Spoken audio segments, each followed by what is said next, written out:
Good morning, students. I am Riya Sinha, your SST teacher. Today we are going to discuss our fourth chapter of history, that is in the earliest cities. It might be possible that it is given as chapter number 3 in some of your book. Some of you are having new edition in which it is given as chapter number 3, but we will continue it as chapter number 4. Okay, so it is our chapter number 4 in the earliest cities. In this chapter we have discussed earlier about the story of Harappa, that it was a city which was developed around 4700 years ago, and about 80 years ago archaeologists found this site. In these cities we have discussed about its houses, about its drains and streets. Then we came to know about life in the people. We came to know that Harappan city was very busy place. There were people who used to plan the construction of special buildings in the city. They used to plan each and everything. Even there were men and women craftsperson who used to make all kind of things either in their own homes or in special workshops. Then we have discussed about new crafts in the city, like most of the things that have been found by archaeologists are made of stone, shell and metal, including copper, bronze, gold and silver. So copper and bronze were used to make tools, weapons, ornaments and vessels. Gold and silver were used to make ornaments and vessels. Perhaps the most striking finds are those of beads, weights and blades. Harappan also made seals out of stones, and these are rectangular in shape. Cotton was also grown at Mehergarh from about 7000 years ago. Many of the things that were produced were probably the work of specialists. We have discussed a specialist also. A specialist is a person who is trained to do only one kind of work. Okay, then we have discussed about faience also, that unlike stone or shell that are found naturally, faience is a material that is artificially produced. A gum was used to shape sand or powder quartz into an object. Then the object were then glazed or resulting in a shiny glassy surface. The colors of the glaze were usually blue or sea green, and faience was used to make beads, bangles, earrings and tiny vessels. So now we are going to continue this chapter. Come to page number 29 and see next topic, that is in search of raw materials. Raw materials are substances that are either found naturally, such as wood or ores of metals, or produced by farmers or herders. These are then processed to produce finished goods. For example, an example is given in your book. See that cotton. Cotton produced by farmers is a raw material that may be processed to make cloth. While some of the raw materials that the Harappans used were available locally, and many items such as copper, tin, gold, silver and precious stones had to be brought from distant places. So basically Harappans used to produce raw material, and then they used to process it to produce finished goods. The Harappans probably got copper from present day Rajasthan and even from Oman in West Asia. Tin, which was mixed with copper to produce bronze, may have been brought from present day Afghanistan and Iran. Gold could have come all the way from present day Karnataka, and precious stones from present day Gujarat, Iran and Afghanistan. You all have to learn these things, that Harappan used to find which thing from where. Okay, like Harappan used to got copper from present day Rajasthan and Oman in West Asia. Tin may have been brought from present day Afghanistan and Iran. Gold could have come from present day Karnataka, and other precious stones from present day Gujarat, Iran and Afghanistan. Okay, see the next topic, food for people in the cities. While many people lived in the cities, others living in the countryside grew crops and reared animals. These farmers and herders supplied food to craftspersons, scribes and rulers in the cities. We know from remains of plants that the Harappans grew wheat, barley, pulses, peas, rice, sesame, linseed and mustard.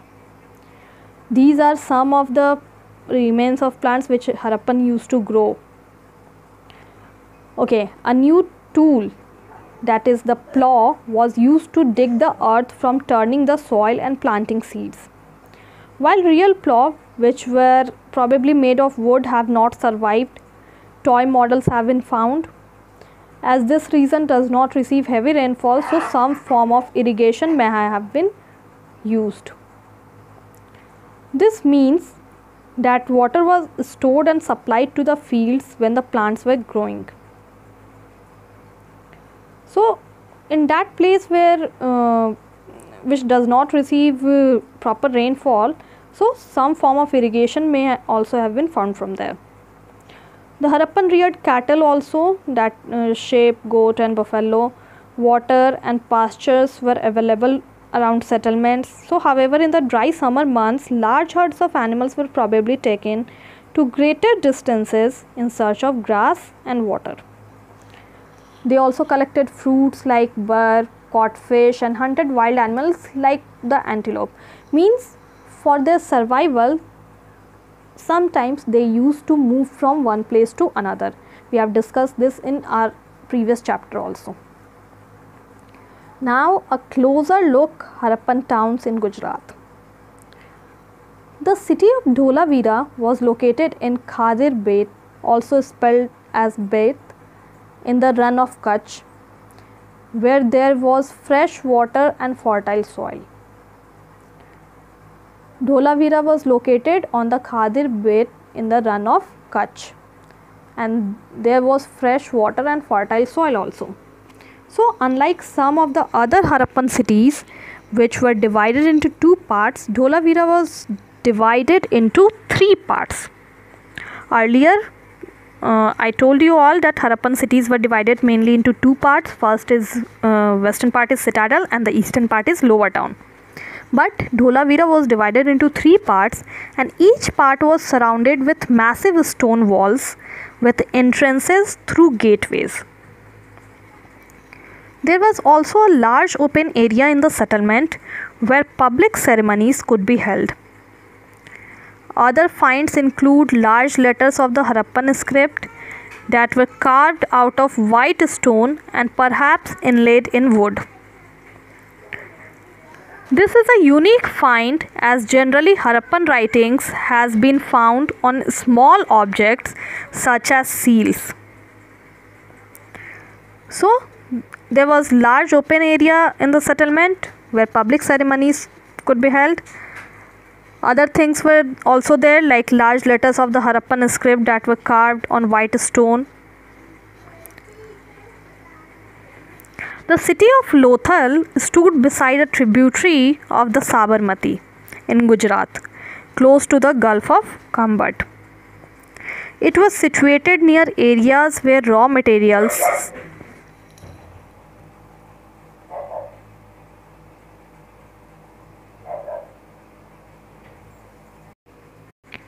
Lothal was situated near areas where raw materials such as semi-precious stones were easily available. This was an important center for making objects out of stone, shell and metal.